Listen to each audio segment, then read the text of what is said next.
जय श्री कृष्ण दोस्तों, कैसे हैं आप लोग सब। आज मैं आपके सामने नई कहानी लेके प्रस्तुत हूँ। आज की कहानी में हम जानने जा रहे हैं कि किस प्रकार सीता माता का हरण हुआ था और रावण और जटायु का युद्ध हुआ था।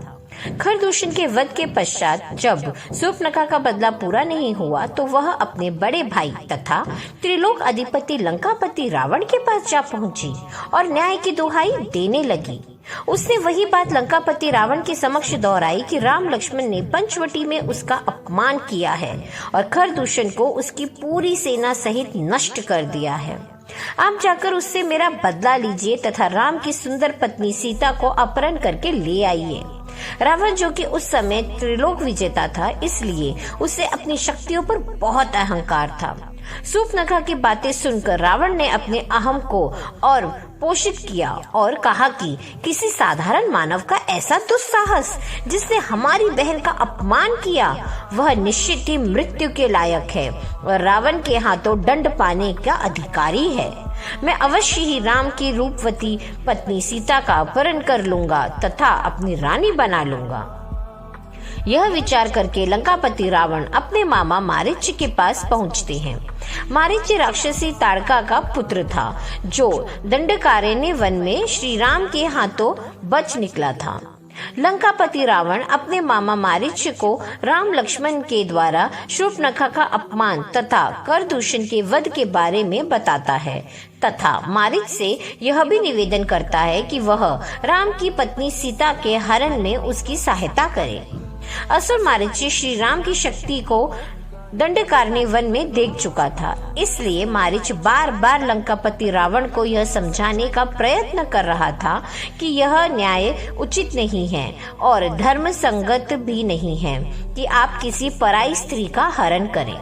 लेकिन अपने अहंकार में वशीभूत रावण ने मारीच की सभी बातों और तर्कों को खारिज करते हुए कहा कि वह तीनों लोकों का स्वामी है और विश्व की हर सुंदर वस्तु पर उसका अधिकार है। इसके बाद लंकापति रावण मारीच के धमकी देते हैं कि यदि वह उसकी सहायता नहीं करेगा तो वह उसे मृत्यु दंड देगा। रावण द्वारा मृत्यु दंड से बचने के लिए मारीच आखिरकार उसकी सहायता के लिए तैयार हो जाता है और पूछता है कि वह रावण की सहायता किस प्रकार कर सकता है। तब लंकापति रावण मारीच को कहते हैं कि तुम एक अद्भुत स्वर्ण मृग का रूप धारण करो जिसके सींग सोने के हों तथा जिसकी चमड़ी सुनहरी रंग की हो। ऐसे अद्भुत हिरण को देखकर सीता अवश्य ही उसकी मांग करेगी और राम लक्ष्मण को उसका शिकार करने के लिए बोलेगी। जब राम लक्ष्मण उस सुनहरे मृग के पीछे भागेंगे तब मैं सीता का हरण कर लूंगा। रावण की बात मानकर मारीच एक अद्भुत सुनहरे हिरण का रूप धारण करके श्री राम लक्ष्मण की कुटिया की तरफ जाकर विचरण करने लगता है। सीता जी की नजर जब उस हिरण पर पड़ती है तो वह स्वर्ण मृग के सुंदर रूप को देखकर मोहित हो जाती हैं। कुटिया में आकर वह श्री राम और लक्ष्मण को उस स्वर्ण मृग के बारे में बताती हैं और इच्छा जाहिर करती हैं कि वह मृग उन्हें चाहिए। सीता की इच्छा का मान रखते हुए श्री राम लक्ष्मण को वहीं छोड़कर हिरण रूपी मारीच के पीछे धनुष बाण लेकर चल पड़ते हैं। श्री राम को अपने ओर आता देखकर योजना के अनुसार मृग के वेश में मारीच कुटिया से दूर भाग जाता है, जिसके पीछे श्री राम भी चल जाते हैं। कुछ समय तक स्वर्ण मृग के पीछे भागते हुए श्री राम उस पर बाण चला देते हैं। बाण लगते ही मारीच श्री राम की जैसे स्वर में चिल्लाने लगता है, सीते हे लक्ष्मण, हे सीते हे लक्ष्मण। श्री राम जैसे स्वर में अपना और लक्ष्मण का नाम सुनकर सीता जी को यही लगता है कि श्री राम पर कोई संकट आ गया है और वह मदद के लिए लक्ष्मण तथा उन्हें पुकार रहे हैं। इसलिए सीता जी लक्ष्मण को तुरंत अपने भैया की सहायता के लिए जाने के लिए कहते हैं, लेकिन लक्ष्मण उनकी बात मानने से मना कर देते हैं क्योंकि लक्ष्मण जी को पता था कि श्री राम का कोई कुछ भी बिगाड़ नहीं सकता। यह किसी असुर की चाल हो सकती है। लेकिन अपने पति के ऐसे स्वर सुनने के बाद सीता जी को शांति नहीं हो रही थी और वह लक्ष्मण को बार बार जाने के लिए कहती हैं। जब लक्ष्मण नहीं मानते तो वह उन्हें अपशब्द कहने लगती हैं। अंत में लक्ष्मण जी के पास कोई और रास्ता नहीं होता, इसलिए वह सीता जी की सुरक्षा के लिए कुटिया के दहलीज के पास एक रेखा खींच देते हैं और बोलते हैं कि जो भी इस रेखा को पार करने की कोशिश करेगा वह जलकर भस्म हो जाएगा।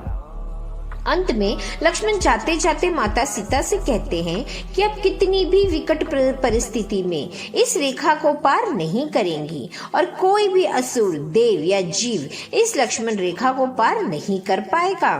कहकर लक्ष्मण कुटिया से चले जाते हैं। लक्ष्मण जी जाते ही कुटिया के आसपास झाड़ियों में छुपा हुआ रावण बाहर निकलता है और कुटिया के अंदर जाने की कोशिश करता है, लेकिन जैसे ही रावण लक्ष्मण द्वारा खींची गई लक्ष्मण रेखा पर पैर रखता है तो उसके पैर जल जाते हैं। बार बार प्रयत्न करने के बाद भी जब रावण कुटिया में प्रवेश नहीं कर पाया तो उसने पूरी योजना सोची। तब रावण एक साधु का वेश धारण करके कुटिया के बाहर अलख जगाता है।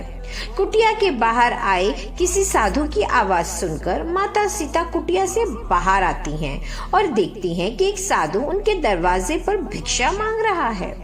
भिक्षा लेकर सीता माता कुटिया से बाहर आती हैं और लक्ष्मण रेखा के पास आकर खड़ी हो जाती हैं और रावण को बोलती हैं कि वह आकर भिक्षा ले ले, क्योंकि वह इस रेखा को पार नहीं कर सकती। इस रेखा के बाहर उनको जाना मना है। इस पर साधु के भेष में रावण बोलता है कि तू शायद हमें नहीं जानती है, हम परम तपस्वी साधु हैं। यदि तुम बाहर भिक्षा लेकर नहीं आई तो मैं तुम्हारे पति को श्राप दे दूंगा। अपने पति श्री राम को साधु क्रोध से, अनिष्ट से बचाने के लिए सीता जी रोते हुए लक्ष्मण रेखा को पार करके साधु के पास चली जाती हैं। फिर बोलती हैं, हे मुनिवर, कृपा करके मेरे पति को श्राप मत दीजिए, मैं भिक्षा लेकर आ गई हूँ। सीता जी को अपने समीप आया देखकर रावण अपने वास्तविक रूप में आ जाता है और देवी सीता को हरण करके बलपूर्वक अपने पुष्पक विमान में बैठाकर आकाश में ले जाता है। देवी सीता अपनी सहायता के लिए श्री राम और लक्ष्मण को पुकारती हैं, लेकिन कोई भी उनकी सहायता करने नहीं आ पाता।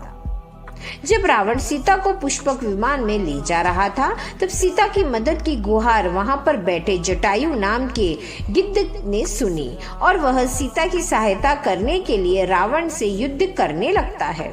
बहुत समय तक रावण से लड़ने हुए रावण अपनी चंद्रहास खड़क यानी कि तलवार से जटायु का एक पंख काट देता है, जिससे वह लुढ़कता हुआ जमीन पर आकर गिरता है और दर्द से कराहने लगता है। जब कुछ भी ना हो पाया तो सीता जी अपने पल्लू का एक टुकड़ा फाड़कर अपने सारे जेवर उसमें बांधकर नीचे ऋषि मुख पर्वत पर फेंक देती हैं तथा फिर मदद की गुहार लगाते हुए कहती हैं कि यदि उनके प्रभु श्री राम उन्हें ढूंढते हुए आए तो कहना कि मुझे रावण उठाकर ले गया है।